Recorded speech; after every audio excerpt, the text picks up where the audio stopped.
Hi everyone, in front of me I've got HOTWAV Pad 8 and let me share with you how to change the wallpaper on this device. So let's start with opening the settings, and here in this left section we have to scroll to find the display. Now right here, let's scroll down just a little bit to find the wallpaper and style, and as you can see here we can check the preview of the home screen right here and the lock screen.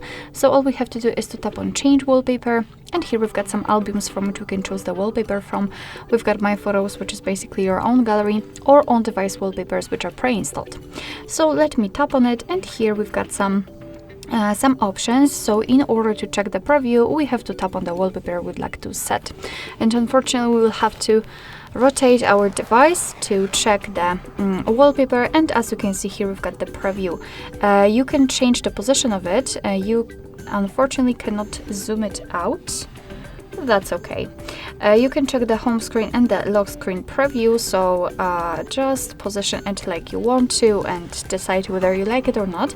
And if you're happy with your choice, just tap on the stick icon in the right lower corner. Now we have to decide where we want to set the wallpaper, so the home screen, lock screen, or both, and I will pick both options, so let me tap on it. And as you can see, we've got our wallpaper applied successfully. Alright, so that will be all. Thank you so much for watching. I hope that this video was helpful, and if it was, please hit the subscribe button and leave the thumbs up.